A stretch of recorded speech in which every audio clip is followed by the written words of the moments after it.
आदाब नमस्कार। मैं हूं कुंवर रंजीत चौहान और आप देख रहे हैं उम्मीद की किरण जश्न अदब के इस प्लेटफॉर्म से।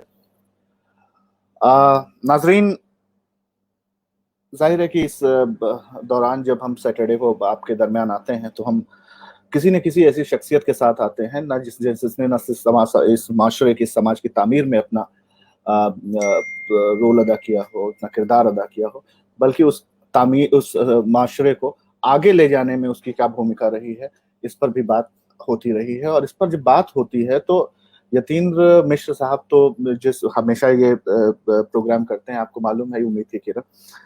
लेकिन जिस शख्स को आज उन्होंने मदऊ किया है, दावत दी है, वो किसी भी तारुफ के मोहताज नहीं है। बहुत मल्टी डायमेंशनल फैला हुआ उनका जो है एक उनकी शख्सियत है। तो मैं आज उम्मीद करता हूं कि आप लोगों को ये प्रोग्राम पसंद आएगा और हम शेखर सेन जी से गुजारिश करेंगे कि वो आ जाएं। यतीन्द्र मिश्र साहब के साथ उनकी गुफ्तगू है आज। तो मैं शेखर सेन जी, नमस्कार सर। नमस्कार, आदाब और और आपके सभी दर्शकों को मेरा बहुत बहुत प्रणाम। बहुत शुक्रिया सर हमारे साथ आने के लिए। और हम अब यतीन्द्र भाई से भी गुजारिश करेंगे, ये देखिए हमारी नमस्कार। स्क्रीन पर ही।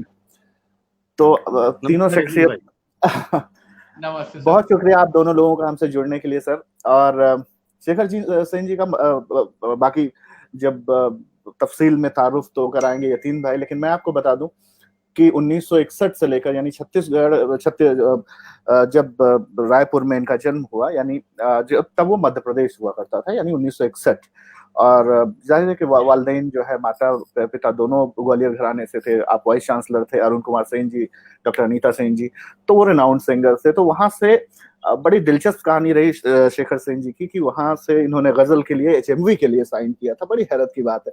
और ये अभी सुनकर के जो है ये अच्छा लगा कि जो है अच्छा क्या लगा, हैरत हुई कि गजल का कोई भी एल्बम शेखर सेन जी की, मतलब 227 226 एल्बम आने के बाद गजल का कोई एल्बम नहीं मतलब आया गजल के हवाले से।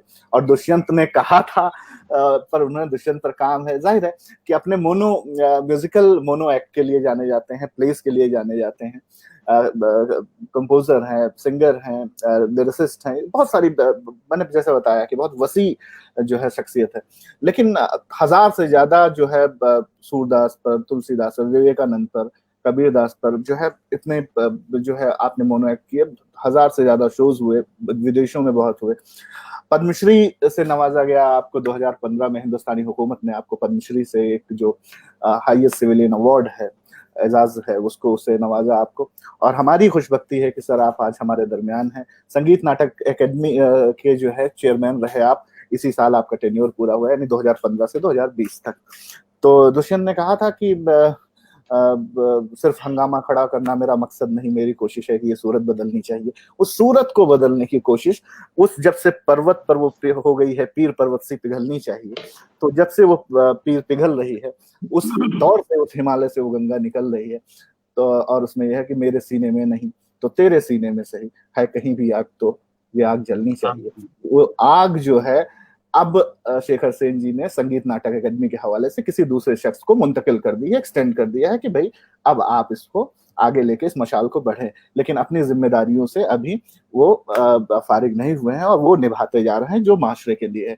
मैं यतीन्द्र भाई जो हमारे दरमियान है, जानते हैं आप उनके बारे में, बार बार कहता हूं कि उन जैसा म्यूजिक स्कॉलर और सिनेमा स्कॉलर, पोएट, तो उनका भी एक मल्टी डायमेंशनल कैरेक्टर जो है हमें देखने को मिलता है। तुम जैसा शख्स भी नहीं मिलेगा इस मौजू पर और इस सब पर गुफ्तगू करने के लिए। नहीं, हिंदुस्तान में वो भी एक लौते ही हैं अपनी तरह के। तो दोनों हमारे दरमियान है। मैं आप दोनों के हवाले ये स्टेज करता हूँ, जश्न अदब का मंच, और आपसे गुजारिश करता हूँ कि इसको आगे बढ़ाएं। आप दोनों का बहुत बहुत इस्तकबाल, खुश आमदीद, बहुत शुक्रिया। बहुत धन्यवाद। बहुत धन्यवाद रंजीत भाई। और जश्न अदब के मंच से जो लगातार हमसे जुड़ते रहे हैं, उन मित्रों से आग्रह है कि हर बार ये मेरे बारे में कुछ कहते हैं तो उसको आप लोग एडिट करके तब इस प्रोग्राम को आगे सुना करिए। कलाकारों के बारे में तो जरूर ध्यान दिया करिए, लेकिन हर बार कुछ ऐसा लेके आते हैं कि मुझे लगता है अच्छा ये मेरे ऊपर लागू होता है क्या। तो खैर, वो उनकी सदाशयता है। शेखर सेन जी, इनको हम लोग बहुत प्यार से संगीत समाज में सब लोग शेखर दादा कहते हैं। आपका बहुत स्वागत है, अभिनंदन कि आप इस मंच से जुड़े और आपने अपना बहुमूल्य समय हमें बात करने के लिए दिया। मेरा भी सौभाग्य यतीन्द्र भाई, आपसे बात करना हमेशा बहुत आनंददायक होता है। तो इस आनंद से मैं अपने आप को कैसे वंचित करता, तो इसलिए ये नहीं, ये मौका मैंने मेरे लिए लिया। बहुत बड़ी नहीं, बहुत खुशकिस्मती है ये। इनकी ज़रा नवाज़ी है। हम लोग बहुत दिनों से चाह रहे थे, लेकिन इनका जो दूसरे भी रूप हैं जो अभी इस बातचीत में भी आगे आएंगे, उसमें इतने ये मुब्तला रहते हैं, मतलब जितने बड़े ये संगीतज्ञ हैं, उतने ही बड़े ये एक बहुत ही सहृदय किसान भी हैं। आप इनके फेसबुक पोस्ट पे जाएं तो आपको संगीत नहीं मिलेगा वहां पर। संगीत तो इनके अंतरात्मा में बसता है। कौन सी फसल कब लगाई जा रही है, किस तरीके से क्या बन रहा है। अभी आज ही मैंने देखा कि धान रोपाई शुरू हो गई थी। तो ये बिल्कुल भारतीयता से ओतप्रोत मिट्टी से जुड़े हुए एक ऐसे नागरिक हैं संगीत की दुनिया के, जिनसे बहुत कुछ उनकी सादगी से सीखा जा सकता है। दादा, मैं आपसे सबसे पहले सवाल करना चाहूंगा बिना किसी अनौपचारिकता के। आप लोग कोई औपचारिकता, आप लोग शेखर सेन जी के बारे में कुछ जानना चाहते हैं तो आप जा करके विकिपीडिया पर, यूट्यूब पर उनके तमाम लिंक पड़े हैं, तमाम सारी चीजें बातचीत कर सकते हैं। हालांकि इनका वो नहीं मिलेगा आपको, एकल जो इनकी प्रस्तुतियां है उसके लिए आपको जाना पड़ेगा प्रोग्राम देखने के लिए। म्यूजिक आप सुन सकते हैं उनका जाकर के, जो उन्होंने अलग एल्बम्स में गाए हैं। मैं आपसे जानना चाहूंगा, आपके पिता अरुण सेन जी और माता अनीता सेन जी, मैं खुद अनीता जी का बहुत बड़ा फैन रहा हूँ। ग्वालियर घराने की उन दोनों की गायकी, और माँ ने होली बहुत गाई।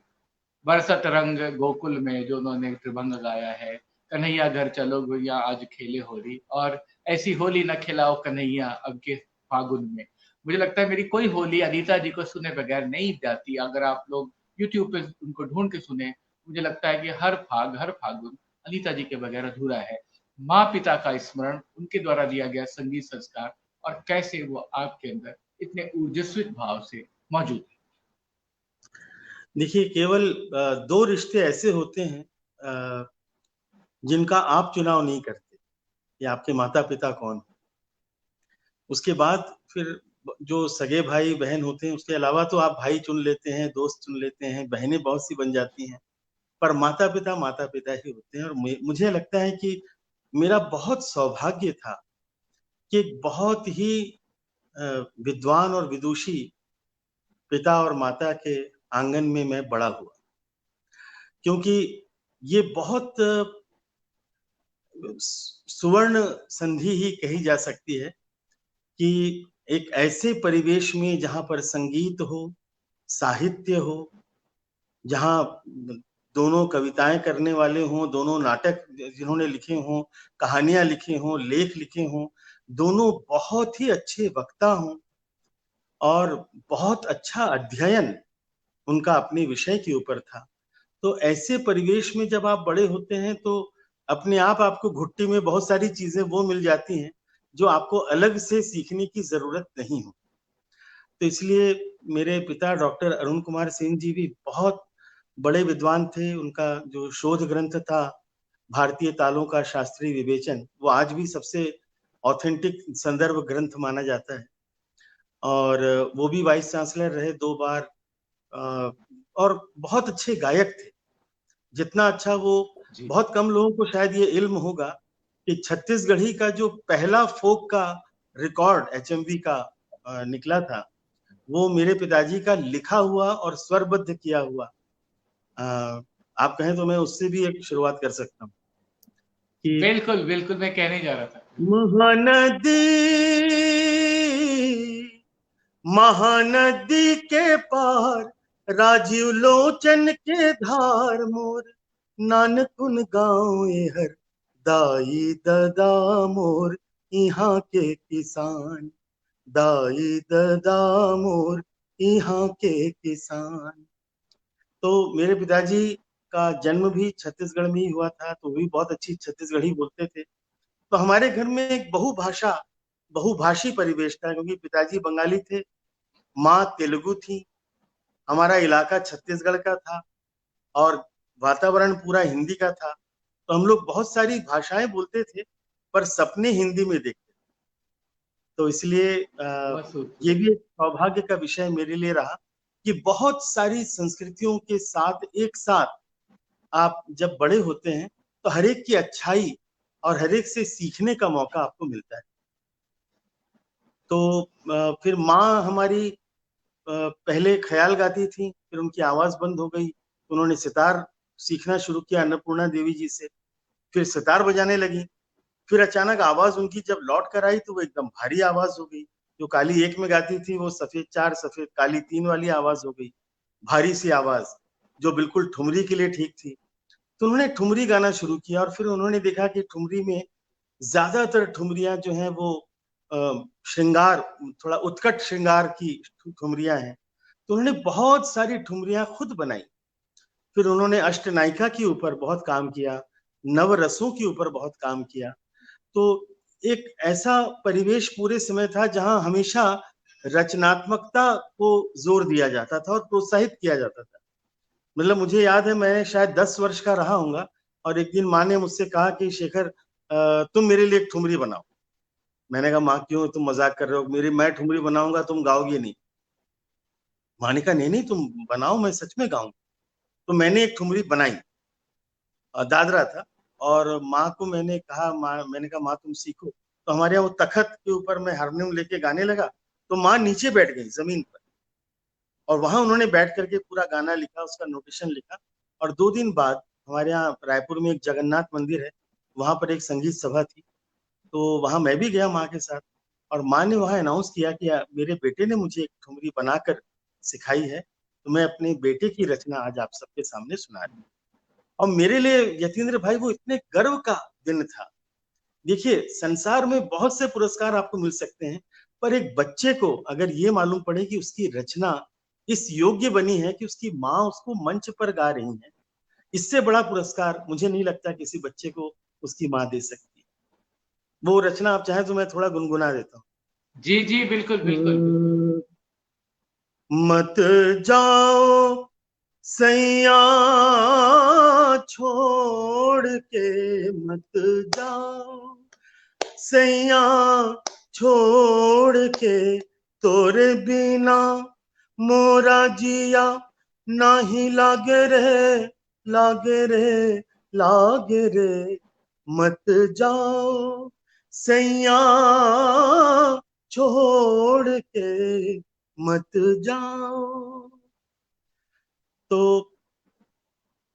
ये भी एक सौभाग्य था, रायपुर में बड़ा हुआ और रायपुर बड़ी अद्भुत भूमि, मतलब मेरी जन्मभूमि है, हर एक को अपनी जन्मभूमि बहुत प्यारी होती है, पर रायपुर की बड़ी विशेषताएं हैं और उसकी सबसे बड़ी विशेषता यह है कि उसकी कोई विशेषता नहीं।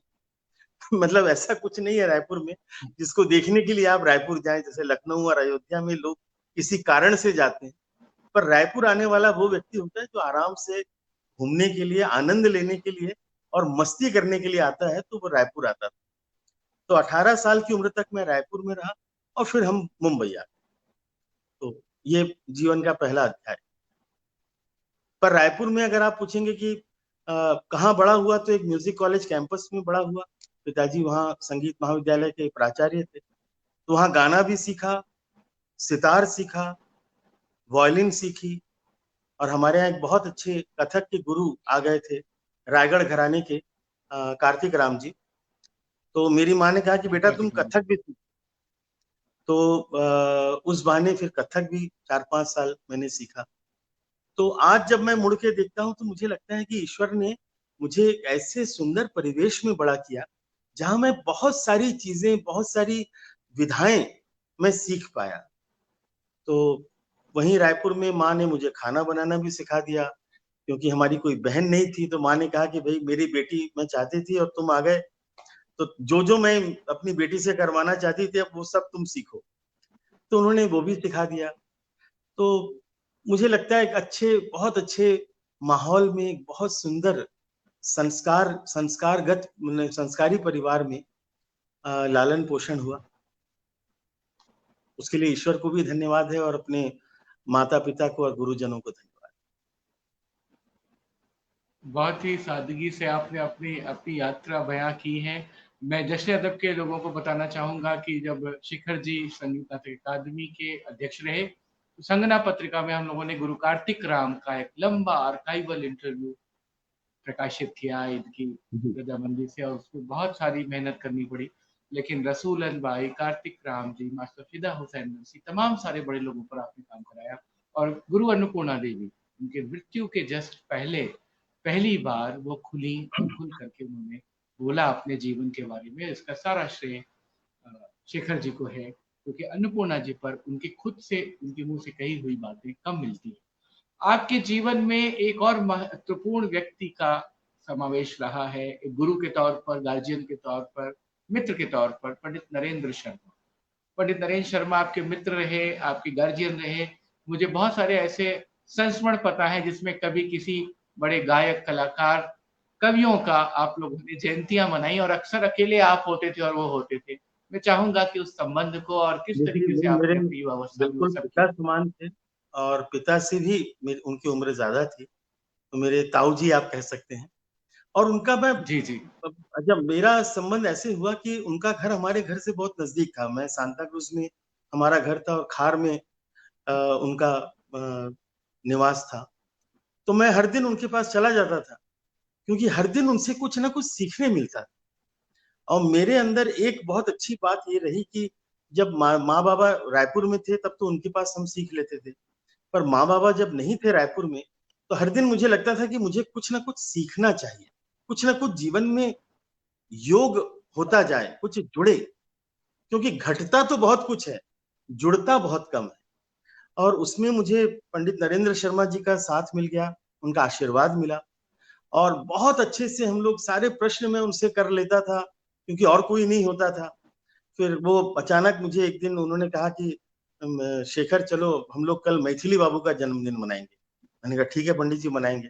बोले ये 3 गीत मैंने उनके निकाल के रखे हैं, तुम इसको कल स्वरबद्ध करके आओ, और तुम गाना और मैं सुनूंगा, हम दोनों मिलकर के मैथिली बाबू का जन्मदिन मनाएंगे। ऐसे ही भवानी बाबू का जन्मदिन हम मनाते थे।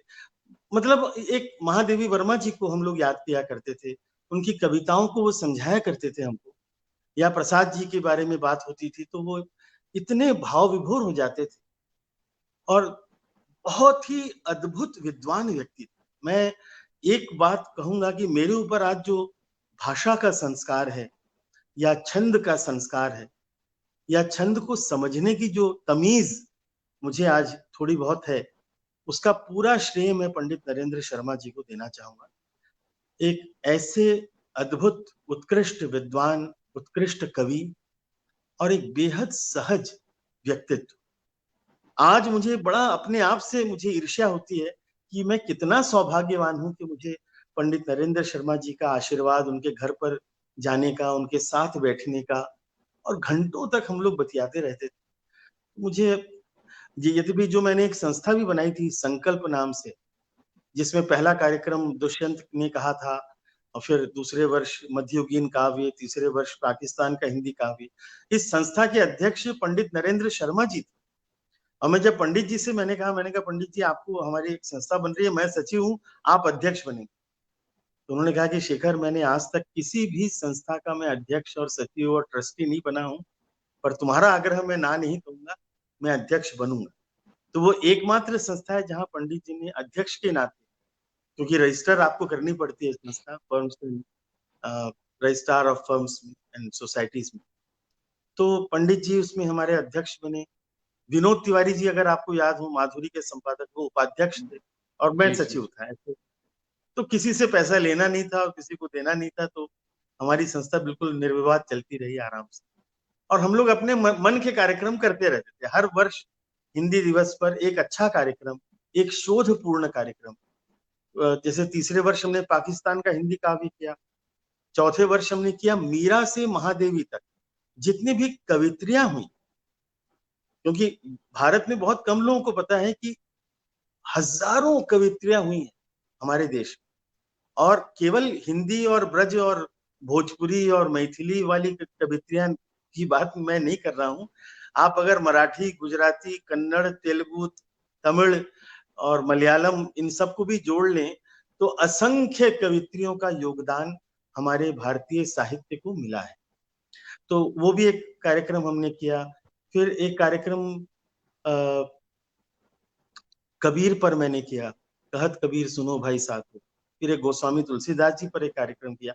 तो शायद मेरे नाटकों की एक भूमिका तैयार हो रही थी कि पहले साहित्य की थोड़ी समझ आ जाए और फिर मैं इन चरित्रों पर काम कर सकूं, जो बाद में हुआ। तो 1984 से लेकर 1990 तक अंतिम कार्यक्रम मैंने किया था डॉक्टर धर्मवीर भारती जी की कविताओं पर, मेरी वाणी गैरिक वसना। उनके जो गीत थे स्वयं भारती जी के शब्दों में कि मेरे गीत अगेय हैं, वो गाए नहीं जा सकते।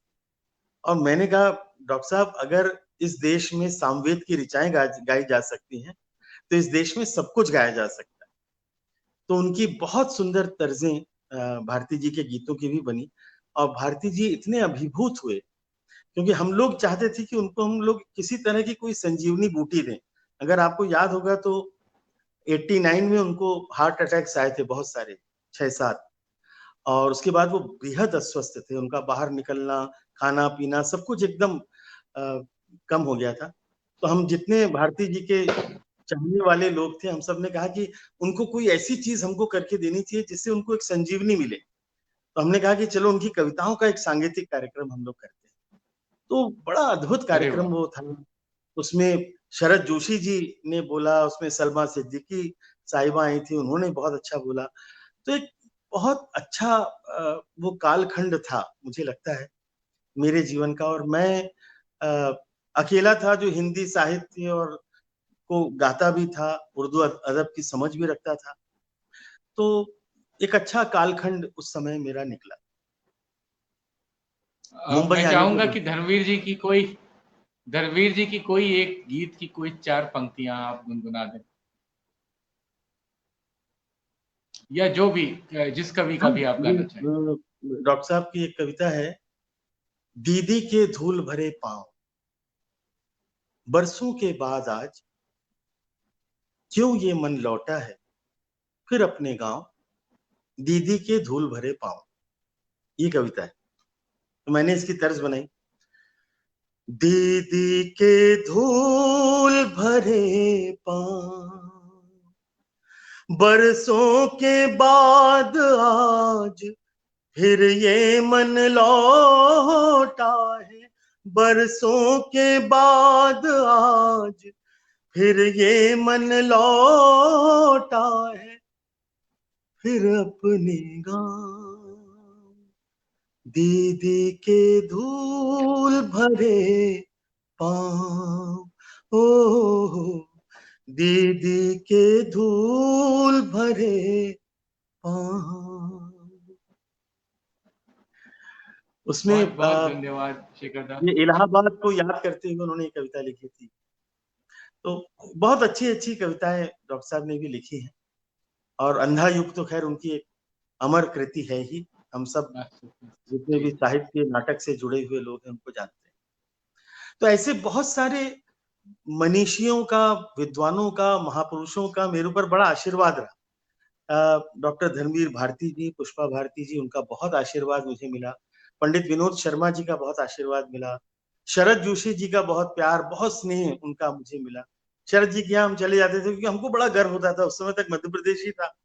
ये अचानक छत्तीसगढ़ बनने के बाद से हम लोग थोड़े छोटे हो गए, पर जब तक मध्य प्रदेशी हम लोग थे तो वो इंदौर वाले थे, इंदौर उज्जैन की माटी वाले, हम रायपुर वाले। तो शरद जी के पास बैठना भी अपने आप में हर बार आप समृद्ध होकर के आते थे। तो बहुत सारे कवि थे उस समय, निदा फाजली साहब थे और दूसरे इस तरह के तमाम शायर थे, बहुत से कवि थे। तो जिनके साथ नियमित उठना बैठना, बोल चाल, हंसी मजाक, तो वो एक बड़ा अच्छा माहौल मुंबई में मुझे लगता एक है कि माहौल अच्छा था। जहां भी रहता है इंसान वो अपने लायक एक माहौल जरूर तैयार कर लेता है। और वही बाद में फिर चौपाल बहुत ही का एक खूबसूरत। रूप धारण कर लिया। तो 79 में 79 में मैं मुंबई आया था, 1979। और 2020 तक मैं मुंबई में रहा, मतलब करीब 41वां साल जब हुआ तो फिर हम लोग अब पुणे आ गए। तो 41 साल की बहुत सारी स्मृतियां हैं। मुंबई शहर ने मुझे बहुत कुछ दिया है, बहुत कुछ मैंने पाया है वहां। बहुत सारी मेरे अनुसंधान वहीं हुए हैं, बहुत सारी उपलब्धियां वहां हुई हैं। और बहुत सारी हार भी हुई है और बहुत सारी जीत भी है उस शहर के नाम। क्या मुझे बात लगता है, है बहुत लोगों ही ने मुझे सुंदर है। बहुत बहुत नवाजा है, तो बहुत आप धन्यवाद है। आपसे एक सवाल ये करना है, बहुत ही सुंदर ढंग से आप बता रहे हैं दादा। आपकी जो एकल नाट्य प्रस्तुतियां हैं जिसके लिए आप विश्व विख्यात हुए और जिसको लोग ढूंढ ढूंढ के सुनते हैं, और कई दफा आपने उन प्रस्तुतियों में ऐसी जान डाली कि लोगों ने अपने हॉस्पिटल के कमरे में आपने दोबारा परफॉर्म करने के बाद जा करके फिर से प्रदर्शन किया, लोगों को राहत दी, बड़े लोगों को आप अभी खुद ही बताएंगे। जब और मैंने खास कर आपके बम्बई वाले घर में बैठ करके वो छोटी सी किताब में, कॉपी नोटबुक में आपकी बड़े सुंदर अक्षरों में तुलसीदास वाली नाटिका की पूरी स्क्रिप्ट पढ़ी है, देखी है, और उसमें कितना इनोवेशन आप करते हैं, क्योंकि छोटी सी स्क्रिप्ट को आप पूरा घंटे 2 घंटे का पूरा विस्तार देते हैं, उसमें गायन है, उसमें पूरा करुणा है, विचार है, और बाद में जाकर एक शांति में वो सब कुछ डिजॉल्व होता है। तो मैं चाहूंगा कि उस प्रोसेसेस पे बात करें, कैसे तुलसी की अवधारणा विकसित हुई, और जब आपने अयोध्या में कई दफा उसका प्रदर्शन किया है। जब मैं छोटा था उतना अकल नहीं थी, और मैं सबको सुबकते हुए रामायण मेले में देखता था कि लोग रो रहे हैं और शेखर सेन तुलसीदास कर। दरअसल मैंने कल्पना भी नहीं की थी कि मैं नाटक करूंगा। बचपन में नाटक करता था, नाटक मुझे बहुत अच्छा लगता था, और हमारे यहाँ नाट्य संस्थाएं थी रायपुर में बहुत सारी। दरअसल रायपुर का जो एकमात्र सांस्कृतिक सभागृह था, रंग मंदिर, वो मेरे पिताजी का ही बनाया हुआ था, और जी। हमारे कमला देवी संगीत महाविद्यालय परिसर में ही था, मतलब अभी भी है। तो वहां तमाम नाटककार आते थे, वो चाहे बंगला के नाटक हों, चाहे मराठी के नाटक हों, चाहे हिंदी के हों, चाहे अंग्रेजी के नाटक हों, ये तमाम नाटक, उर्दू के नाटक। हबीब साहब तो हमारे शहर के ही थे, हबीब तनवीर साहब। तो ये जी। तमाम नाटकों को देखते हुए बड़े हुए थे, इसलिए नाटकों की जो ताकत है उसका मुझे अनुमान था कि नाटक एक बहुत ही सशक्त विधा है, और विश्व की सबसे पहला परफॉर्मिंग आर्ट्स अगर आप किसी को कह सकते हैं तो वो नाटक है, और इसलिए सबसे पहली पुस्तक भी नाट्यशास्त्र है।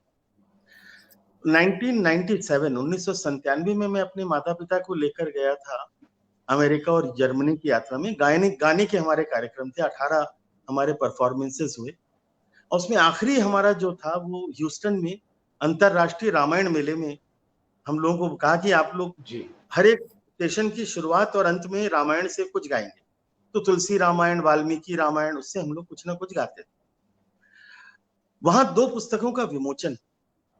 पहली पुस्तक थी रामचरितमानस का चीनी अनुवाद, और दूसरी पुस्तक थी रामचरितमानस का पुर्तगाली अनुवाद, जो ब्राजील के एक प्रोफेसर ने किया। अरे वाह। और मैं पीछे बैठा बैठा सोच रहा था, मैंने कहा यार कितना कितना श्रम इन लोगों ने किया होगा, क्योंकि दोनों ही पुस्तकें छंदानुवाद थी। अगर चौपाई के छंद में था तो वो चीनी में भी चौपाई के ही छंद में अनुवाद हुआ। अगर दोहा था तो वो चीनी में भी दोहा था, अगर सोरठा था तो चीनी में भी सोरठा था। तो मुझे लगा, मैंने कहा इन्होंने इतना गोस्वामी जी को समझा होगा, या गोस्वामी जी के उस अमृत सरिता में डुबकी लगाई होगी। मैंने कहा भारत में कितने लोग जानते होंगे तुलसीदास जी के बारे में या उनके योगदान के बारे में। और शायद कहीं पर वही बीजारोपण हुआ इस कल्पना का कि मुझे तुलसीदास जी पर कुछ करना चाहिए। पहले मैंने सोचा था कि मैं नागर जी को पढ़ करके, हम लोग बड़े हुए थे उनकी पुस्तक मानस का हंस, मुझे लगा कि मैं अचला जी से जी जाकर के, अचला जी हमारे ही मोहल्ले में रहती थी, उनके दोनों बेटे हमारे मित्र थे, संदीपन और सिद्धार्थ। मैंने कहा अचला जी को जाकर के कहूंगा कि वो तुलसीदास जी पर कोई सीरियल, या कोई उस समय नए नए सीरियल बन रहे थे, कोई फिल्म बन जाए, कोई सीरियल बने, कोई नाटक बने। लेकिन लौट कर आने के बाद 7-8 दिन तक तो मैं शांत रहा। उसके बाद वो पूरा नाटक मेरे अंदर जो है वो एकदम उसने जन्म ले लिया, और मुझे उठते बैठते जागते सोते वो नाटक दिखने लगा, अंदर गूंजता था वो पूरा नाटक। तो फिर विवश होकर के मैंने लिखना शुरू किया, और आपने जो मेरी पांडुलिपि देखी है, आज मैं आपको दोबारा दिखाने के लिए मैं लेकर आया हूँ ये, परंतु शायद अरे इसमें वाह, उल्टा क्या बात। आ, कोई बात नहीं, आपकी बहुत सुंदर अक्षरों में लिखी हुई है।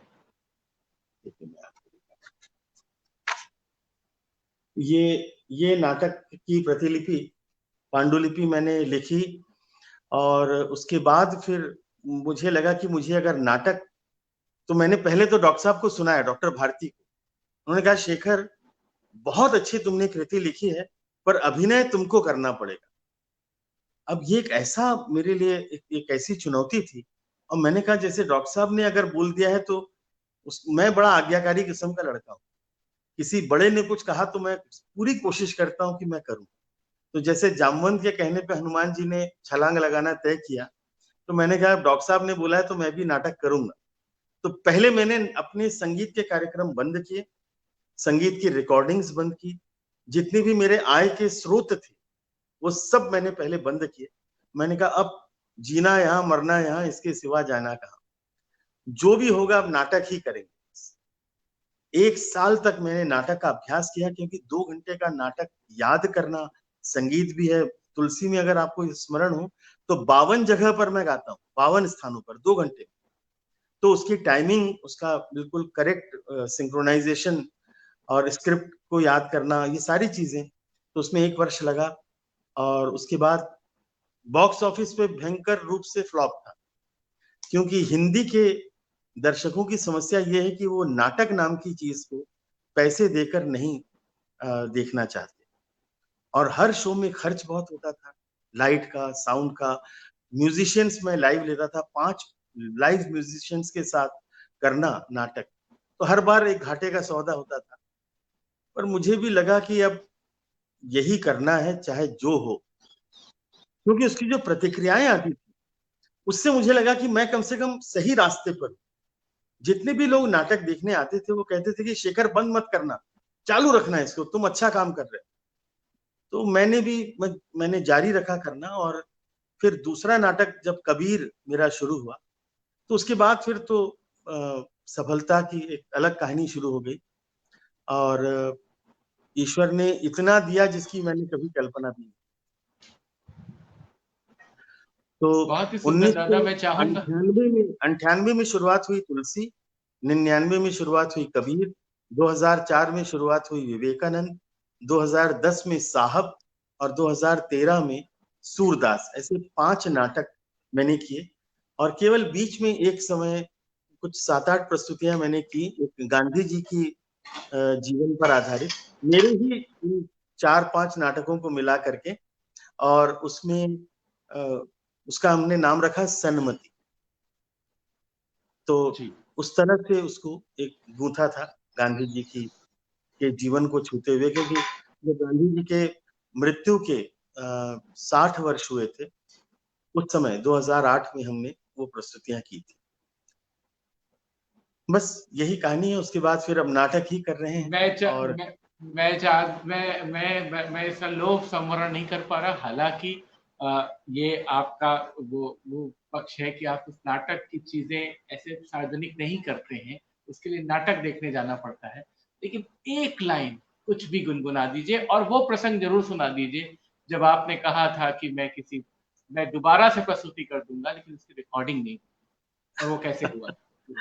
नहीं, वो तो खैर मैंने अभी तक, बड़े आनंद का विषय ये है कि मेरा कोई भी नाटक मैंने आज तक नहीं देखा, क्योंकि मैंने कभी भी कैमरा नहीं लगने दिया, मैंने मोबाइल से भी किसी को शूट नहीं करने दिया।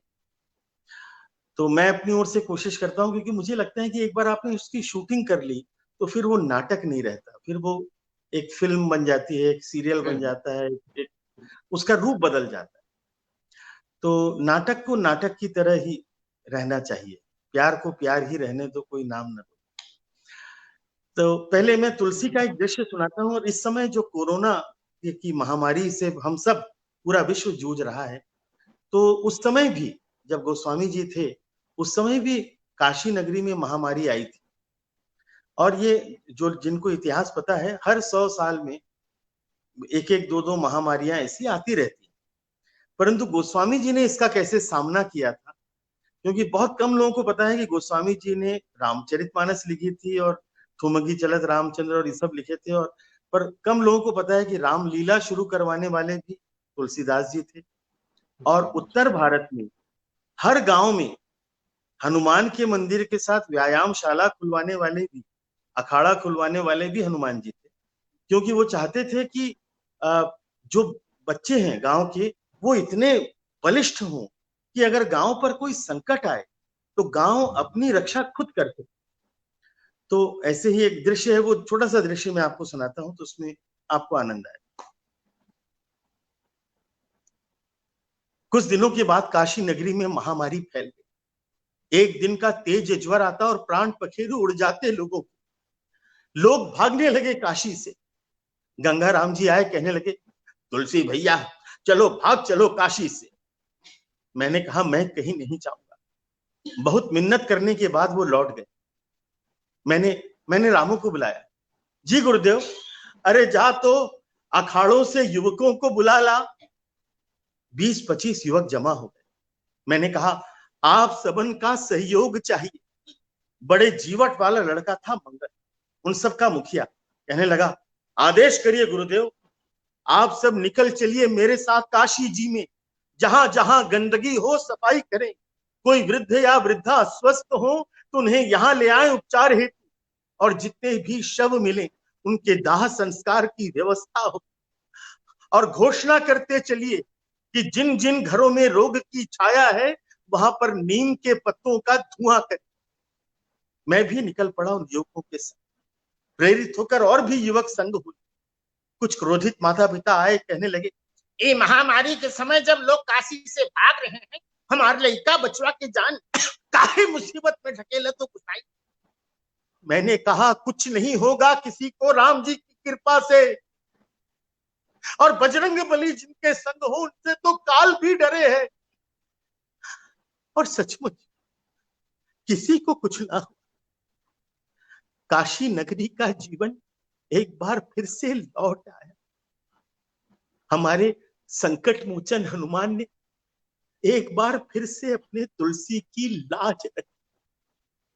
को नहीं जानत है जग में, कपि संकट मोचन नाम तिहारो। संकट मोचन नाम तिहारो। बाल समय रवि भक्षी लियो, तब तीनी हूँ लोक भयो अंधियारो। ताहि सो त्रास। इस तरह से ये पूरा दृश्य चलता है और गाना आता है। तो अभी चूंकि मैं अभी घड़ी भी देख रहा हूँ कि अपने को 1 घंटे में पूरा करना है, इसलिए मैंने उसको नहीं, अभी हम बात कर रहे हैं, अभी समय है अपने पास बहुत सजीव दादा। कबीर यात्रा, मतलब कबीर के बारे में और विवेकानंद, इन दोनों के बारे में भी मैं चाहूंगा कि संक्षेप में कुछ बताएं, क्योंकि कुछ और सवाल है जो आपसे करने हैं। कबीर, दरअसल जब मैंने तुलसी की प्रस्तुतियां की और लोगों को अच्छा लगने लगा तो मैंने कहा कि क्यों ना मैं भारत के श्रेष्ठ सांस्कृतिक प्रतिनिधियों को मंच पर लाता जाऊं। आज कबीर के 600 वर्ष बाद, तुलसी के 500 वर्ष बाद, स्वामी जी के 150 वर्ष बाद और सूरदास जी के भी करीब 600 वर्ष के बाद भी आज भी ये हमारी भारतीय संस्कृति के श्रेष्ठ प्रतिनिधि।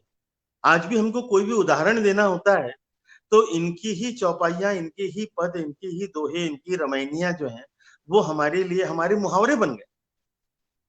तो मुझे लगा कि क्यों ना मैं इनके चरित्र को, और वो स्वामी तुलसीदास जी का चूंकि एक सगुण चरित्र, सगुण कवि थे, तो मैंने कहा अगली प्रस्तुति कबीर पर हो। और आपको शायद पता हो कि कबीर हमारे छत्तीसगढ़ में कबीर गायन की बड़ी परंपरा रही और कबीर पंथी भी बहुत बड़ी संख्या में वहां पर है।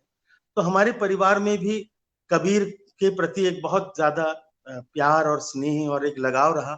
मेरे पिताजी के काका आचार्य क्षिति मोहन सेन जी ने सबसे पहली बार 2011 में कबीर पर पुस्तक निकाली।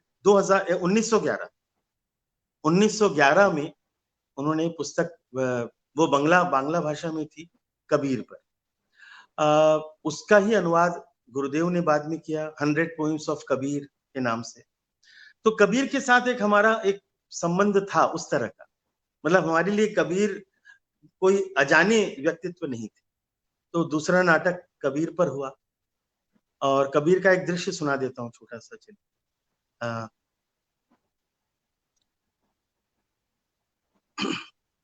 मेरे सभी नाटकों में जो दर्शक देख रहे हैं, हमारे साथी देख रहे हैं, और जश्न अदब से जुड़े हुए जितने भी हमारे दोस्त यार इसका लुत्फ ले रहे होंगे, मेरे सभी नाटक जो है म्यूजिकल भी हैं और उसमें अलग अलग कैरेक्टर्स की अलग अलग आवाजें मैं कोशिश करता हूँ।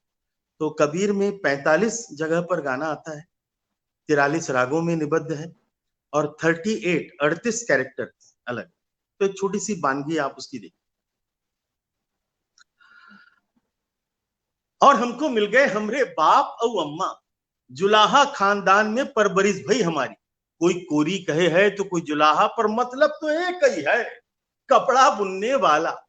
खटर खुट होती रहल दिन भर, और हमका भी खूंटा मिल गई। जिंदगी में खूंटा मिलना बहुत जरूरी है। तो अम्मा के प्यार की छाह में उंगली पकड़ के चलने लगे हम। ममता का आंचल अम्मा का हमारी सारी गलती को छुपा ले। कहीं कोई बदमाशी करके आ जाते तो जाके माफी मांग लेते हमरे।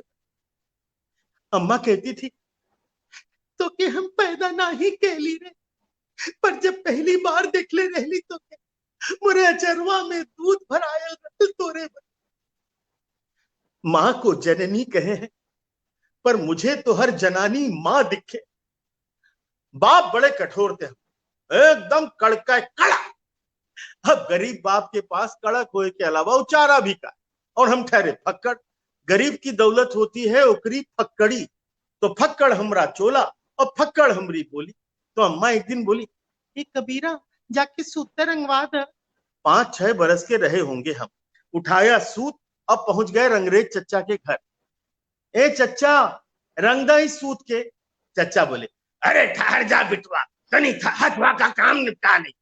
हम बैठ गए आसन जमा के। चच्चा पूछे, अरे के कर बिटवा हो? तो रंगरेजी चाची बोल पड़ी, अरे नीमा का छोरा है, कलिया में मिला रहन ना मुराद, न जायज काफिर। तमतम आ गए हम। काफिर? अम्मा तो बताइली कि हम सब खुदा के बच्चे हैं, तो फिर काफिर कैसे हुए? उस दिन नदी किनारे खेल रहा था तो हमारे गांव के पंडित ललुआ मिसिर चिल्लाए, ए दलित बड़े हट, तेरी छाया छू गई, हमें तो दोबारा स्नान करना पड़ा। दलितर और काफिर शायद एक ही चीज को कहते हैं। छोटा था पर समझ में आ गया था कि हमको गाली दिए। सर के ऊपर का आसमान अचानक छोटा होने, पूरी धरती मानो पांव के पास सिमट आई। दिन का उजेला था पर आंखों के सामने अंधेरा छा गया। कान गर्म हो गए थे, कुछ सुनाई भी नहीं दे रहा कि तभी एक उजाला दिखाई। उजाला, बहुत उजाला, उजाला ही उजाला, और एक अजीब सी ठंड मीठी मीठी। पूरा बदन मानो हल्का हो गया। एक आवाज, एक गूंज, सुरंग के अंदर से गोल गोल घूमती सुर लहरी। मुंह को कहां ढूंढे रे बंदे, मैं तो तेरे पास में। मुंह को कहां ढूंढे रे बंदे, मैं तो तेरे पास में। ना मैं देवल, ना मैं मस्जिद, ना काबे कैलाश में, ना तो कौने क्रिया करम में, नहीं जोग बहराग में। मुझको कहां ढूंढे रे बंदे, मैं तो तेरे पास में। बहुत बहुत शानदार, बहुत अभिभूत करने वाला।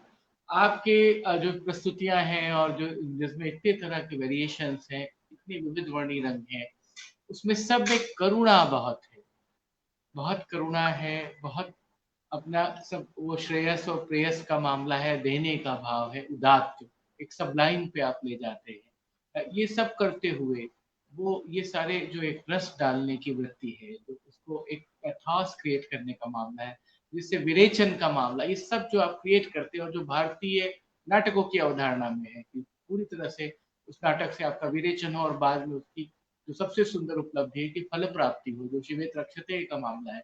मैं चाहूंगा कि उस पर प्रकाश डालें कि वो एलिमेंट कैसे आता है, वो परफॉर्मेंस के समय आता है कि लिखते के समय आता है? नहीं, दोनों ही समय आता है। और मैं हमेशा कोशिश करता हूँ कि परफॉर्मेंस में, लिखते हुए तो मेरी बड़ी दिक्कत ये है कि उसका जो बैकग्राउंड म्यूजिक होगा वो भी उसी समय मेरे दिमाग में, नाटक के दृश्य लिखते लिखते वो दिमाग में आ जाता। और कई बार मुझे बाद में स्क्रिप्ट में जब मैं कंप्यूटर पे लिखने लगा, जब हाथ से, पहला ही नाटक मैंने हाथ से लिखा, बाकी कंप्यूटर पर जब मैं लिखता था तो कंप्यूटर में एक लाइन नोटेशन की हो जाती थी कि यहाँ पे ये म्यूजिक आएगा, क्योंकि वो म्यूजिक बजने लगता था, मुझे दृश्य के साथ वो संगीत सुनाई देता। क्योंकि मेरी जो मूल भाषा है यतीन्द्र भाई, वो संगीत है। कबीर हो या तुलसी हो या विवेकानंद हो या सूरदास हो, इन सभी नाटकों में अगर आप देखेंगे तो संगीत 60 से अधिक प्रतिशत संगीत का है। मुख्य रूप से मेरे नाटक सांगीतिक नाटक है, जो भारतीय नाटक भी होते, भारतीय सभी नाटक सांगीतिक नाटक, जो मूल भारतीय नाटक। संगीत विहीन नाटक हमारे यहाँ शुरू हुए जब पश्चिमी नाटकों की से हम लोग प्रेरित हुए और पश्चिमी नाटक हमारे, हाँ, तो उसमें कोई बुराई नहीं है। पर जो भारतीय मूल नाटक है, जो हमारे लोक नाटक थे, वो कहीं भी बिना संगीत के, बिना नृत्य के, और उसकी कोई कल्पना ही हमारे यहाँ नहीं हुई। और हजारों वर्ष से हम लोग संगीत के साथ ही जी रहे हैं।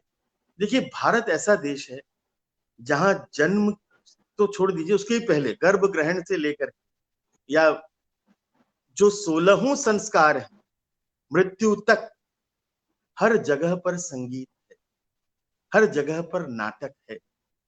अभी आप कहते हैं नाटक, मैं कहता हूं वाल्मीकि रामायण हमारे यहाँ कहा गया कि विश्व का पहला काव्य है वाल्मीकि नाटक, वाल्मीकि का रामायण। मैं कहता हूं ये विश्व का पहला नाटक भी। पहला दृश्य देखिए, पहला दृश्य यह है कि राम अश्वमेध यज्ञ कर रहे हैं और लव और कुश, दो छोटे छोटे बालक ऋषि पुत्र लग रहे हैं, वल्कल वेश धारण किए हुए हैं, हाथों में वीणा ली हुई है, आकर के कहते हैं कि हे राजा राम, हम वाल्मीकि के शिष्य हैं, उनका सिखाया हुआ रामायण आपको गाकर सुनाना चाहते हैं, अगर आप अनुमति दें तो हम ये रामायण गाएं। पिता को नहीं मालूम कि दोनों मेरे पुत्र हैं, उन बच्चों को नहीं मालूम कि जिस राम की गाथा हम सुना रहे हैं, वो ये राम हमारे जो सम्मुख बैठे हैं वो हमारे ही पिता है। इससे बड़ा नाटक और क्या हो सकता है? और यहां से वाल्मीकि रामायण की शुरुआत हुई। तो हमारे यहाँ तो नाटक के बिना कोई कल्पना ही नहीं थी। हर चीज हमारे यहाँ उसका एक नाट्य रूप बहुत हुआ। और इसलिए मुझे लगता है कि भारत में ही यह संभव था कि 2400 साल पहले भरत मुनि नाट्य शास्त्र लिख सकते थे। इसका एक अनुमान ये लगाइए कि 2400 साल पहले भारत में नाटक इतना समृद्ध हो चुका था कि एक इतना बड़ा शास्त्र उसमें लिखा जा सके, इतनी उसके अंदर क्षमता थी। तो मेरे सभी नाटकों में लिखते हुए भी और परफॉर्मेंस करते हुए भी मैं कोशिश करता हूं कि हर बार उसमें कुछ थोड़ा सा बदलाव आए। गाते हुए मैं कोई नई मुर्की उसके अंदर ले आऊं, कोई नई तान अगर जोड़ सकूं, अगर कोई सी राग का कोई छाया दिखा सकूं। क्योंकि देखिए, मूलतः मेरे स्वभाव में शास्त्रीय संगीत है जो मैंने सीखा है। और आज भी मैं, पहला मेरा जो अभ्यास होता है दिन में, वो सुबह 2 घंटे मैं क्लासिकल गाता हूँ। पहले ख्याल, फिर ठुमरी, कजरी, टप्पा, दादरा, और उसके बाद फिर मैं नाटक का अभ्यास करता हूँ। तो मेरे लिए मुझे लगता है कि एक भारतीय संस्कृति के प्रतिनिधि के नाते, क्योंकि मुझे पंडित नरेंद्र शर्मा जी हमेशा एक बात बोलते थे कि शेखर, याद रखना कि हम सब लोग भारतीय संस्कृति के प्रतिनिधि हैं, हम लोग निधिपति नहीं, हम प्रतिनिधि हैं। तुमने यमन नहीं बनाया है, सैकड़ों हजारों गायकों ने यमन को पका पका करके तुम्हारे को खीर बना कर दी है। हमारे लिए कितना आसान है यमन गाना, कितना आसान है बागेश्वरी गाना, कितना आसान है भैरवी गाना, पर सोचिए जिन लोगों ने इन रागों के अंदर जो रास्ते बनाए, यहाँ जो अट्टालिकाएं खड़ी की, जो मंदिरों का निर्माण हुआ इन रागों के स्वरों से, और जहां पर एक एक स्वर से आपने एक देवी की प्रतिमा गढ़ी है, वो हमको तो प्रसाद रूप में मिला है, तो हम तो प्रतिनिधि हैं, हम निधिपति नहीं है। तो मुझे हमेशा लगता है कि एक प्रतिनिधि होने के नाते जो कुछ भी अच्छा है मेरी संस्कृति का, वो सब कुछ लोगों के पास जाए, उनको प्रेरित करे। और जो एक कलाकार के जीवन का उद्देश्य होना चाहिए, और जो मेरे जीवन का उद्देश्य है, कि मैं आज जिस समाज में रह रहा हूं इससे बेहतर समाज बनाने की कोशिश तो जरूर करूं। कलाकार उस जौहरी के समान होना चाहिए जो समाज रूपी पत्थर के अंदर से हीरे को लगातार तराशता रहे, सोने को बार बार गलाए, बार बार उसके अंदर कोई अच्छी सी नक्काशी करके उसका एक सुंदर अलंकार बनाते। तो कलाकार का ये काम है कि वो हमारे जीवन में सौंदर्य बोध, सुंदरता को घोल दे और एक बेहतर मनुष्य बनने की प्रेरणा। मुझे लगता है चाहे वो साहित्यकार हो, गीतकार हो, चित्रकार हो, मूर्तिकार हो, नाटककार हो, नर्तक हो, हम सबके जीवन का शायद यही एकमात्र उद्देश्य है। और इसलिए मुझे कई बार मैं कई कलाकारों पे नाराज हो जाता हूँ जब वो नकल करने लगते हैं। मैं कहता हूँ यार, ईश्वर ने तुम्हें प्रतिभा दी है असली, और तुम काम कर रहे हो नकली। तुम असल कुछ काम करो, ऐसा कुछ करो जो आज से 100 साल बाद, 200 साल बाद, 500 साल बाद लोग तुम्हें स्मरण करें कि भाई क्या काम किया था। आज हम लोग बैठकर गाते हैं ना तानसेन जी की बंदिश, स्वामी हरिदास जी की बंदिश, सूरदास जी के पद गाते हैं, मीरा को गाते हैं। हम क्यों गाते हैं? हम क्यों तुकाराम को गाते हैं? हम क्यों अपने दक्षिण में भी इसी तरह की त्यागराज की परंपरा है, दूसरे और श्रेष्ठ कवियों की परंपरा है। आप पूर्व में जाए तो जयदेव की का गीत गोविंद, मिथिला में जाए तो विद्यापति गूंज रहे हैं मैथिली भाषा में, असमिया में जाए तो मतलब हर भाषा का हमारे यहाँ इतना समृद्ध साहित्य, समृद्ध नाटक। आप कहें मणिपुर, आप कहें आसाम, आप कहें केरल, आज केरल में कुडियट्टम जो नाट्य और नृत्य की परंपरा है, वो आज 2100 साल पुराने संस्कृत नाटक हम लोग आज देख पा रहे हैं उसी परंपरा में। तो ये तो भारत भूमि की विशेषता है कि हमारे यहाँ तो कण कण में कलाकार भरे हुए हैं। मैं तो सौभाग्यवान अपने आप को मानता हूँ कि ईश्वर ने यश दे दिया, नहीं तो मैं आपको बहुत ईमानदारी से कहूं तो मुझसे बहुत श्रेष्ठ कलाकार इस देश के हर गांव में बैठे हुए। पर यह है कि उन्होंने अपने को तराशा नहीं। मुझे एक बार एक ही चीज लगती है भारतीय कलाकारों के लिए कि हमारी पैकेजिंग में थोड़ी सी गड़बड़ी होती है। पैकेजिंग में एक फिनिश होना चाहिए, उसके लिए मैं बहुत मेहनत करता हूं। और मुझे लगता है कि हर एक कलाकार को करीब करीब उतनी ही मेहनत करनी चाहिए जैसे एक जादूगर करता है। देखिए, कलाकार का उद्देश्य है कि जब वो मंच पर आए ना, तो वो आपको एक कल्पना लोक में ले जाने में समर्थ हो। और वो तभी हो सकता है जब कलाकार अपने विषय में पूरी तरह से भीगा हुआ होगा। तब जब वो निकलेगा ना भीगा हुआ, रस से भीगा हुआ, तो फिर वो आपको भी रसमग्न कर देगा। तो हमने भी ऐसे कलाकारों को सुना है। आज भी कानों में आमिर खान साहब का मारवा, बड़े गुलाम अली खान साहब की ठुमरियां, बेगम अख्तर साहिबा की गजलें, भीमसेन जोशी जी का ख्याल और उनकी ताने चल रही हैं। ताने कुमार गंधर्व जी की सोच अद्भुत, एक एक राग को लेकर के। हमारे यहाँ तो देखिए कलाकार रविशंकर जी, विलायत खान साहब, हरीम जाफर खान साहब, निखिल बाबू, अली अकबर खान साहब सरोद बजा रहे हैं, तो आपको लगता है बस ये समाप्त हो गया सब। एक नट भैरव सुन लीजिए अली अकबर खान साहब का, एक शंभू महाराज जी की एक ठुमरी पे भाव देख लीजिए, या बिरजू महाराज जी से भाव देख लीजिए। हमारे यहाँ रायपुर में आया करते थे लच्चू महाराज, घंटों तक भाव दिखाते। तो इन कलाकारों को आपको समझना पड़ेगा।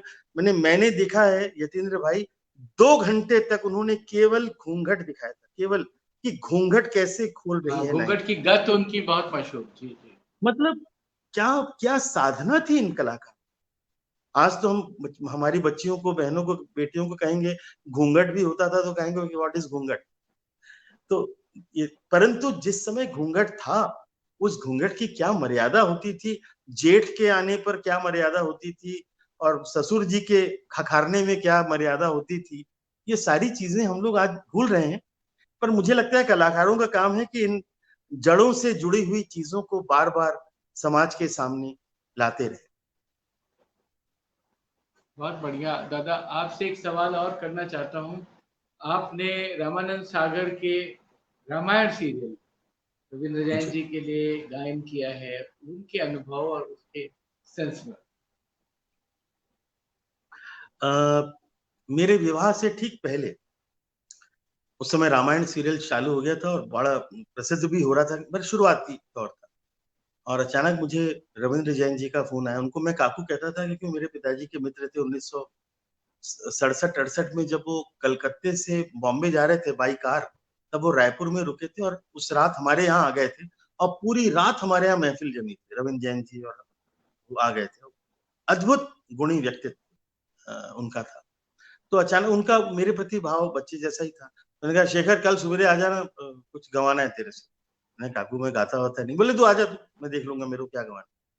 तो उन्होंने मुझसे भरत के और लक्ष्मण के जितने भी प्रसंग आए वो उन्होंने मुझसे गवाए।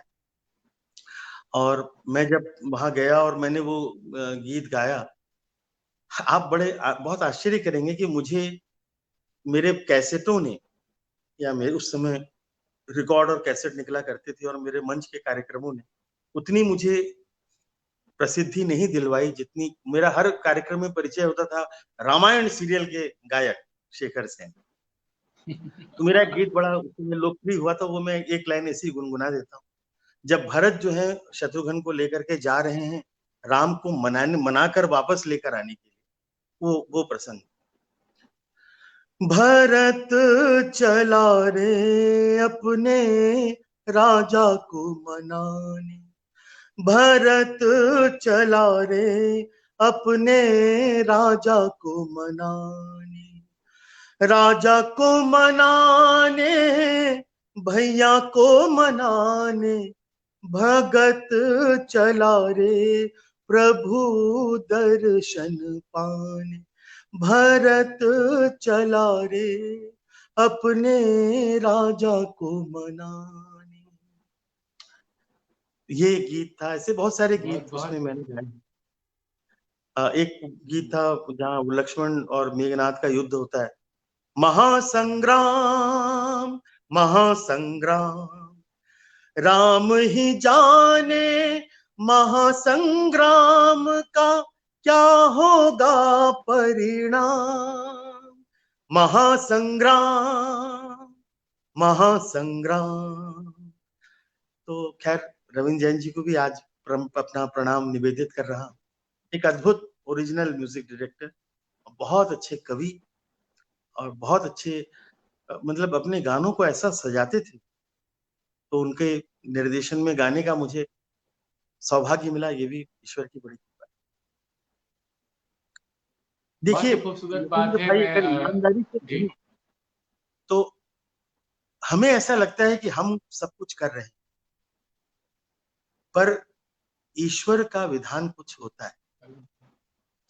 आप जब अपने जीवन को रिवर्स में लेकर जाते हैं तब आपको मालूम पड़ता है कि ईश्वर आपसे ये काम करवाना चाहते थे, इसलिए उन्होंने ऐसी परिस्थितियों का निर्माण किया ताकि आप उन कामों को जो आप वो चाहता है वो आपके द्वारा निष्पादित हो। आज आपने जो लता जी पर पुस्तक लिखी है या अप्पा जी पर लिखी है या और भी तमाम आपका जो कार्य है, आप भी इसको कभी सोचिएगा, ये ईश्वर द्वारा निर्दिष्ट है, ये आपको करना है, ये ईश्वर ने उसके लिए सारी भूमिकाएं, सारी परिस्थितियां वैसी बनाई। हर एक हम में से व्यक्ति जो है, इसलिए उसको अगर अहंकार हो इस बात का कि मैंने कुछ किया है, मुझे लगता है उससे बड़ा अभागा कोई नहीं। ये कराने वाला वो है, वही आपको प्रेरणा देता है, वही शब्द देता है और वही आपको वो शक्ति देता है कि आप उसको कर सके। तो इसलिए उसी का धन्यवाद है। बहुत ही सुंदर। नहीं, बहुत सुंदर दादा। मैं उनके पास जाऊंगा, एक कोई सवाल हो उसके पहले ये जानना चाहूंगा, जो आप महापुरुषों के चरित्र लेखन पर इतना सारा आपने काम किया है, नया कौन सा चरित्र है जो हमें आने वाले वर्षों में आपकी एकल प्रस्तुति में? बहुत ईमानदारी से इस समय मैं किसी भी नए नाटक पर कार्य नहीं कर रहा हूँ। उसका कारण जी। यह है कि पांचों नाटक का अभ्यास नियमित मुझे करना होता है यतीन्द्र भाई, और ये 10 घंटे की जी, अवधि है, और 2 घंटे का नाटक अकेले करना वाकई में परिश्रम का काम है। मैंने जब शुरू किया बिल्कुल था सहमत हूँ। आज से 22 वर्ष पहले, उस समय मेरी ऊर्जा का स्तर थोड़ा अलग था। अब मैं 22 वर्ष मेरी आयु में बढ़ चुके हैं, तो मुझे लगता है कि पूरी ऊर्जा का केंद्रीकरण करके मैं जो काम कर रहा हूँ ईमानदारी से वही इस समय करूं। वैसे मैंने अभी तक कोई भी नाटक प्लान नहीं किया, कभी मैंने ये नहीं सोचा कि मैं तुलसीदास जी। लिखूंगा और फिर मैंने तुलसी लिखा, नहीं। मैंने जब जब ये कोशिश की मैं असफल रहा। मैंने सुभाष चंद्र बोस जी पर नाटक लिखना शुरू किया, करीब 40% लिखने के बाद मैंने रोक दिया। मैंने अमीर खुसरो जी पर नाटक लिखना शुरू किया, थोड़ी देर लिखने के बाद फिर मैंने उसको बंद कर दिया। मैंने जयदेव जी पर कोशिश की, मैं हार गया, मैंने रोक दिया। मैं भगवान बुद्ध पर कर रहा था एक नाटक, जब जब मैंने तय किया कि मैं करूंगा, वो नाटक मैं नहीं कर पाया। जो मैंने बिल्कुल नहीं सोचा था, बहुत अच्छी सूरदास बात है। मैंने बिल्कुल वो सोच के रखा था कि सूरदास तो कभी नहीं करूंगा, क्योंकि 2 घंटे तक अंधे बन करके, नेत्रहीन बन करके मंच पर रहना बड़ा कठिन काम। नेत्रहीन का अभिनय सबसे कठिन काम है। फिल्म में, सीरियल में करना बहुत इजी है, आपने एक शॉट में अंधे का अभिनय कर लिया, पर 2 घंटे तक अंधे का अभिनय करने में आपको वाकई अंधा होना पड़ता है, आंख खुली होके भी आप कुछ ना देखेंगे। तो परंतु वो शायद ईश्वर चाहते थे मुझसे करवाना, तो बुद्ध का नाटक लिखते लिखते वो रोककर मैंने सूरदास जी पर नाटक कर लिया। तो इस समय कोई नाटक फिलहाल मैं नहीं लिख रहा हूँ, इसलिए कोई गलत, और वैसे भी मैं अगर लिख रहा होता, मान लीजिए, तो भी मैं कभी भी जी, मैं क्या करने वाला हूँ इस पर मैंने आज तक कभी भी कोई चर्चा नहीं की। मैंने क्या कर लिया क्या उस पर बात! मैं बात कर सकता वो ठीक है। बहुत अच्छा, बहुत अच्छा। रंजीत भाई, सवाल 1-2 हूँ। कोई इम्पोर्टेंट हो ले लीजिए, उसके बाद इनसे एक चीज़ गँवानी है दादा से, तब फिर इसको समाप्त करेंगे। मैं ये अर्ज कर रहा था यतीन जी और शेखर जी की यहाँ पर सभी लोग देख रहे हैं, और आज तो मैं हैरत में हूँ कि मुकेश जी ने बहुत लंबा लिखा है, मैं पढ़ के ये तो सुना दूं, लेकिन उन्होंने सवाल नहीं पूछा है बिल्कुल वो। सुनाइए। जी, अरे वाह! और आदरणीय जो है शारदा सिन्हा जी देख रही, राधिका चोपड़ा जी, बहुत सारे लोग उन्होंने लिखा है, मैं वो सुना देता हूँ जो उन्होंने लिखा है। सभी को नमस्कार। जी, जी। सभी को प्रणाम मेरा। शारदा जी कहती हैं, नमस्कार शेखर जी, यतीन्द्र मिश्रा जी, रंजीत चौहान जी, आपको सुनना सदा सुखद है। हमारी संस्कृति को आपके प्रयास ने सुदृढ़ और संस्कारिक करने का कार्य किया है। आपको और आपको हम तक जोड़ने वाले यतीन्द्र जी दोनों को मेरा आशीष शुभेच्छा। शेखर जी ने अपने मुंबई के काल के कई ऐसे नाम लिए जिनसे मैं स्वयं सशरीर मिली और अपनी कला यात्रा में प्रेरणा लेती रही। आदरणीय पंडित नरेंद्र शर्मा जी, आदरणीय विनोद तिवारी जी, आदरणीय धर्मवीर भारती जी और पुष्पा भारती जी, इन सब ने मेरे जीवन पर अमिट बहुत, देखिए मैंने और भी आगे लिखा हुआ है, बहुत उन्होंने बहुत अच्छी अच्छी बातें कही हैं। और ऐसे ही मुकेश जी ने भी लिखा है, यतीन जी, और बहुत सारे लोग यहाँ पर, राधिका जी और बाकी लोगों ने, अंशुमन साहब, बाकी बहुत सारे लोग देख रहे हैं। मैं इस वक्त कोई सवाल ऐसा सच नहीं है, क्योंकि सारी बातें, वो जैसे आपने कहा ना कि दरिद्र और काफिर शायद एक ही शख्स होंगे, तो जिनकी जिनकी तामीर इश्क वो करता है, कौन रहता है उन मकानों में, तो इसकी तामीर है ये। जी। नहीं, मैं इसमें जोड़ना चाहूँगा कि वो मुज़फ़्फ़र अली साहब की फ़िल्म आई थी उमराव जान। तो उसमें जब उमराव जान का मुजरा देख के दूसरे दिन उनके वो नवाब साहब आते हैं, तो उन्होंने कहा कि कल आपने वो नहीं किया, उसकी तारीफ नहीं की। बोले कि मैं दाद देना भूल गया। बोला कोई दाद देना भूल जाए, इससे बड़ी दाद कुछ नहीं होती। तो वही मैं कहना चाहूँगा कि शेखर दादा के इस पूरी प्रस्तुति, उनके व्यक्तित्व, उनके ओज, उनके पूरी वाग्मिता, उन सब से निकल कर सारे लोग सवाल पूछना भूल गए हैं, क्योंकि वो ज़्यादा से ज़्यादा आपको सुनना, देखना, सराहना चाहते हैं। मुझे यही लगता है, और हम लोग बहुत बहुत सौभाग्यशाली हैं कि आपने समय दिया। और ये मैं रंजीत आपको बताना चाहूँगा, शेखर जी ने कभी भी अपनी प्रस्तुतियों को इस तरीके से कभी नहीं आगे किया है। आपको अगर पूरी प्रस्तुति देखनी है, आपको जाना पड़ेगा ऑडिटोरियम में, वहाँ देखने के लिए। लेकिन आज इन्होंने अपने दृश्य सुनाए और वो किया, तो ये मैं बहुत मतलब जश्न अदब का भी एक सौभाग्य है और मैं इसके लिए बहुत आपका धन्यवाद करता हूँ। बहुत शुक्रिया। दादा, मैं जाने से पहले, आपके जाने लेकिन से पहले एक चीज मुकेश निवेदन जी ने जो करूँ। लिखा, रंजीत जी कुछ बोलना चाह रहे हैं। जी मैंने कहा कि ये जी। मुकेश जी ने लिखा मेरे सामने आ गया, तो मैं पढ़ दूं। शेखर जी से कुछ नई जी, पढ़ बातें दीजिए। सुनने को मिल रही हैं, शुक्रिया। उनके माता पिता से मुझे सदा बहुत प्यार मिलता रहा। आदरणीय सेन साहब खैरागढ़ में जब वाइस चांसलर थे तो संगीत संबंधी मेरी रूढ़ विरोधी विचारधारा के कारण हर सेमिनार में मुझे जरूर बुलाते थे। 1980 के आसपास एक बार वे मुझे खैरागढ़ से रायपुर अपने साथ ले गए ताकि युवा होते अपने दोनों पुत्रों कल्याण और शेखर पर मेरी सांगीतिक सोच का कुछ असर पड़ सके। तब शेखर जी की नोटेशन के प्रति दिलचस्पी देखकर मैं दंग रह गया था। ये उन्होंने लिखा है। बहुत मुकेश बहुत जी ने धन्यवाद। दादा कुछ बोले। नहीं, मुकेश जी ने नहीं, मुकेश जी का परिवार संगीत कार्यालय हाथरस जी का परिवार है, काका हाथरसी परिवार से। तो इनका उन्होंने मुकेश जी उन महापुरुषों में से हैं जिन्होंने बचपन से मुझे बड़ा होते हुए देखा है, जैसे हरिप्रसाद चौरसिया जी, शिव जी, जाकिर भाई, बिरजू महाराज जी, ये सब लोग हैं जिन्होंने मुझे एकदम छुटपन से देखा है। तो मुकेश गर्ग जी भी ऐसे ही एक व्यक्तित्व हैं जिन्होंने बचपन से मुझको बढ़ते हुए देखा है। तो उनको भी मैं अपना प्रणाम निवेदित कर रहा हूँ। आप कुछ बोल रहे हैं, बोलिए। शेखर दादा, मैं ये कहना चाहता था कि हर जश्न अदब के लाइफ में मुकेश जी आते हैं, सुनते हैं और कलाकारों से सवाल करते हैं। ये मेरे लिए बहुत खुशकिस्मती है कि वो मौजूद रहते हैं। कभी कोई कलाकार आता है, बड़े लोग, लेकिन वो हमेशा समय निकालते हैं, तो मैं उनका धन्यवाद करता हूँ। हम जाने से पहले हम 1 घंटे की अवधि से बहुत आगे जा चुके हैं, लेकिन मैं जाने से पहले लोक संवरण नहीं कर सकता। आपने कहा कि मैं रोज सुबह 2 घंटे रियाज करता हूँ, शास्त्रीय गायन, ख्याल, ठुमरी, दादरा, कजरी। सावन चल रहा है और आज पंचमी है, अवध में हिंडोला पड़ता है, तीज के दिन पड़ता है, लेकिन पंचमी से पूर्णिमा तक का आगाज होता है। तो मैं चाहूंगा कि एक कजरी से आप अपने इस पूरे लाइव शो का उसको शिखर पे मैं पहुंचाएं। चाहे कजरी सुना दें, चाहे झूला सुना दें। जी। बहुत सारी रचनाएं हैं। एक तो आपने एक रचना का उल्लेख किया था, वो अगर आप चाहें कि बरसत रंग। हाँ, बरसत रंग, अरे क्या गोकुल। ये माँ ने जो बिंदादीन महाराज जी की रचना थी निरतत ढंग, उस पर उन्होंने अच्छा, ये बाल कृष्ण बरसत रंग को लिख, तो वो काव्य रचना माँ ने की। वो अष्टपदी था निरतत ढंग। माँ ने भी ये अष्टपदी रची और मूल जो रचना का भाव है, जो स्वर भाव, वो बिंदादीन महाराज जी।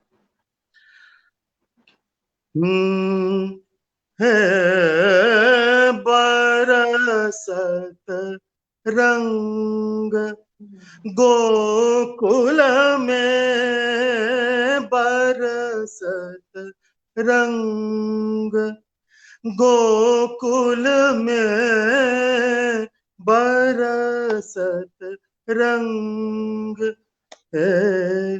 चले ठुमक ठुमक चलत कान्हा, ठुमक चलत ठुमक कान्हा।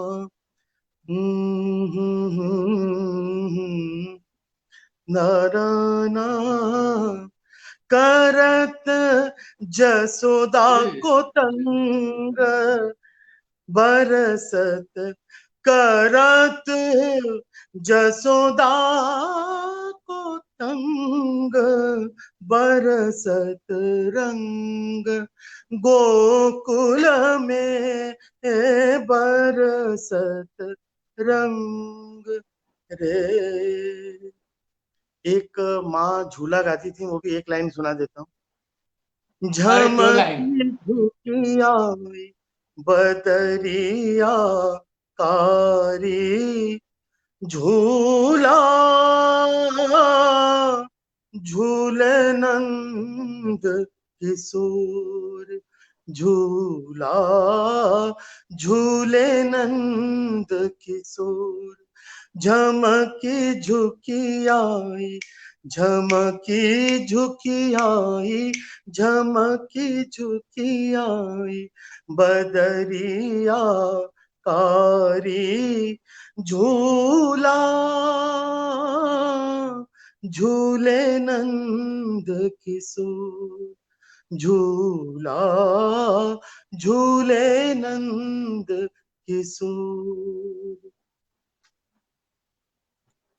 शेखर जी, आपका बहुत बहुत आभार। इस लाइफ से निकलने का मन नहीं हो रहा है, आपने मेस्मराइज कर रखा है। मैं क्या बोलूं, मैं बस यही प्रार्थना कर सकता हूँ, ईश्वर से प्रार्थना कर सकता हूँ कि आपको तुलसी का विनय, कबीर की फक्कड़ी, सूरदास का औदात्य और विवेकानंद की दृष्टि ऐसे ही मिलती रहे, ऐसे ही आप ओतप्रोत होते रहे और हम सबको अपने कला से अभिभूत करते रहें, उस रस में डुबोते रहें। बहुत जल्दी जब हम इसका दूसरा सीजन शुरू करेंगे, मैं सारे कलाकारों से यहीं से निवेदन कर देता हूं, तो मैं फिर से आपको लेकर के आऊंगा और जो छूटी बातें होंगी उसको करेंगे। ये ऐसा लाइव है जो बिल्कुल दिल से निकला हुआ, बिल्कुल। और इतने सुंदर ढंग से आपने झूला गाया। जब आप वो गा रहे थे बरसत रंग, तो मैं अंदर अंदर गा रहा था। मैंने उसको इतनी बार सुना है कि मैं बता नहीं सकता हूँ। और हम लोग सौभाग्यशाली हैं जश्न अदब के कि शेखर सेन जी आज आए हैं और इनका बहुत बड़ा प्रोफाइल रहा है। संगीत नाटक अकादमी के अध्यक्ष रहे हैं, भारत सरकार ने इनको पद्मश्री से नवाजा है, इनको कई पुरस्कार मिले। चुपचाप साइलेंटली बहुत सारी कमेटियों में रहते हैं, पुरस्कार दे के निकल आते हैं, और जब आप उनको जाकर फोन करते हैं कि आप थे, बाद में पता लगा, तो कहते हैं नहीं नहीं नहीं नहीं, ऐसा आपको गलतफहमी है।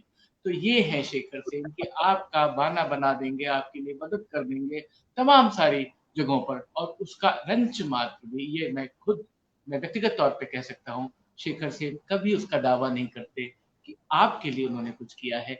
आप ढूंढते रहिए तो ढूंढते रह जाओगे, जैसा मामला रहता है। ये जाहिर सी बात है कि इनके अंदर वो जो सब कुछ उतरा हुआ है, ईश्वरीय है। इसमें रहीम का एक बड़ा अच्छा दोहा है कि देनहार कोई और है जो भेजत दिन रैन, और लोग भरम मोपे करें ताते नीचे नैन।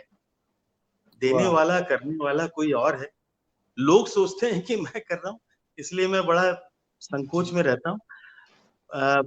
पर जितने भी आज कलाकार यहाँ सुन रहे हैं, शारदा जी और जितने भी हमारे वरिष्ठ कलाकार, मेरे समकालीन कलाकार, उन सभी को प्रणाम, उन सबको अपनी बहुत बहुत श्रद्धा और विनय निवेदित कर रहा हूँ। और यतीन्द्र वैसे तो मुझसे छोटे हैं, मेरे छोटे भाई जैसे हैं, लेकिन फिर भी उनका प्यार इतना है कि वो मुझे जब चाहें अपनी प्यार की डोर से मुझे खींच लेते हैं। तो मैं चाहता हूं कि ये डोर आप वैसे ही बांधे रखें। और रंजीत जी, आपको भी बहुत बहुत धन्यवाद। बहुत ही खूबसूरत कोशिश, एक बहुत अच्छा काम आप कर रहे हैं, क्योंकि हमारे यहाँ कहते हैं एक दिया बस बच जाए, एक चिराग बच जाए, तो फिर से उजाले आ जाएंगे लौट कर। तो ये अदब का उजाला बरकरार रहे, और जितने भी लोग अच्छी सोच के लोग, अच्छी प्रतिभाओं के लोग हैं, वो एक भी अगर अच्छे उसको प्रेरणा मिल जाएगी। इस कालखंड में बहुत कुछ खराब हुआ है, पर एक बहुत अच्छी चीज हुई है यतीन्द्र भाई, कि हम सबको एक अपने भीतर का अनुसंधान करने का भी अवसर मिला। तो इस मंथन से जहां जहर भी निकल रहा है, मुझे पूरा विश्वास है कि बहुत सा अमृत भी निकलेगा, और फिर से हम लोग उस अमृत को छकेंगे और समृद्ध होंगे। बहुत शुक्रिया आप शेखर जी, काइंड वर्ड्स के लिए। यतीन भाई बहुत शुक्रिया। लेकिन बस ये कह रहे हैं कि जिस मॉडेस्टी से आप कह गए, इतना ही आसानी से किसी बड़ी बड़ी बात को और किसी बात को सिर्फ एक बड़ा बड़ा शख्स कह सकता है। तो बहुत शुक्रिया कि आपने हमें नवाजा और आपने हमें वक्त दिया। हम अगली दफे जब यतीन भाई से जैसे कहा कि हम जब आपसे गुजारिश करेंगे, तो हम दुष्यंत पर भी जानना चाहेंगे, हमारा वो रिवोल्यूशनरी आदमी। मैं आपको बताऊं कि एक ऐसा शख्स जिसको हिंदुस्तानी लिटरेचर ने, खास करके उर्दू लिटरेचर ने सर, जिस तरह से उनके साथ जो है जो सौतेला व्यवहार किया है। मैं पाकिस्तान का बताऊं, मैं वहां गया और मैं मुशायरा पढ़ के बाहर आ रहा था। उस वक्त एक लड़का आया और उसने कहा कि आपके यहाँ का जो सबसे बड़ा शायर है वो दुष्यंत कुमार है, और उसका जो सबसे बड़ा शेर है वो ये है कि तू किसी रेल से गुजरती है, मैं किसी पुल से थरथराता हूँ। हाँ, और वो जो अलाव है एक आंखों में रास्ता जिसमें मैं राह भूल जाता हूँ। आप देखिए क्या क्या जो है शेर दुष्यंत कुमार ने कहे, लेकिन क्योंकि उन्होंने वो जो कहते हैं ना कि वो जो बातें थी जिनको जहां रखनी चाहिए थी उन रूढ़िवादी चीजों को तोड़ दिया था। जहां शहर को उर्दू वाले कहते हैं कि शहर करना चाहिए, तो वहां उन्होंने कहा कि नहीं, मैं शहर ही कहूंगा, मैं नगर नहीं कहूंगा। ये बात वो जानते थे, उसके बावजूद उन्होंने जो है इस सब को कहने के बाद भी लोगों ने, तो मैं बहुत सर मैं उसके बारे में जानना चाहूंगा आपके उस पूरे उसको कि हमने दुष्यंत को देखा है जो वो उस पर बात करेंगे। बहुत शुक्रिया सर कि आप आए, आपने नवाजा, और यतीन्द्र भाई आपका बहुत शुक्रिया। वाकई में हम सभी, मैं 150 सेशन कर चुका हूँ शेखर जी, 150 सेशन तकरीबन हो चुके हैं इसको लेकर के लॉकडाउन से अब तक। इतनी मेस्मराइज्ड ऑडियंस मैंने अभी तक अपने पूरे प्रोग्राम में कहीं पर भी नहीं देखी थी कि जो है इतने लोग मेस्मराइज्ड थे और लोग सिर्फ सुन रहे थे। सवाल तो लोग सवाल भी पूछते थे लेकिन सिर्फ सुनते जा रहे थे, क्योंकि कोई जगह छोड़नी भी तो चाहिए थी। वो कोई छूटी नहीं, कहीं कोई गली बची नहीं थी जहां पर कदम ना रखा गया हो सवाल के हवाले से। बहुत शुक्रिया, बड़ी नवाजिश सर, आप आए, आपने हमें नवाजा। और यतीन भाई आपका बहुत शुक्रिया। नाजरीन, हम जब अगले हफ्ते आएंगे तो हम जरूर किसी न किसी बड़ी शख्सियत के साथ आएंगे। जैसे हम आज शेखर सिंधी से हमारी मुलाकात हुई। एक बड़ा शख्स कैसा होता है, एक बड़े शख्स से कैसे बात की जाती है, ये दोनों बातें आपने देखी कि एक बड़े शख्स कैसे बातें करते हैं, किस तरह से वो आप अपना नॉलेज शेयर करते हैं, और एक बड़े शख्स से जब बात करनी होती है तो वो किस तरह से वो गुफ्तगू का क्या अंदाज होना चाहिए, वो यतीन्द्र मिश्र साहब जो है आपको बताते आए हैं पिछले कई एपिसोड से। हम जरूर आपसे मुलाकात करेंगे, तब तक मेरी गुजारिश ये है कि आप इसको जो है सब्सक्राइब कीजिए जश्न अदब को, ताकि आप लोगों तक हम ज्यादा से ज्यादा पहुंच सकें। आप जो है हमसे जुड़े रहें, आप अपना ख्याल रखिएगा, इसी उम्मीद के साथ कि हम फिर मिलेंगे।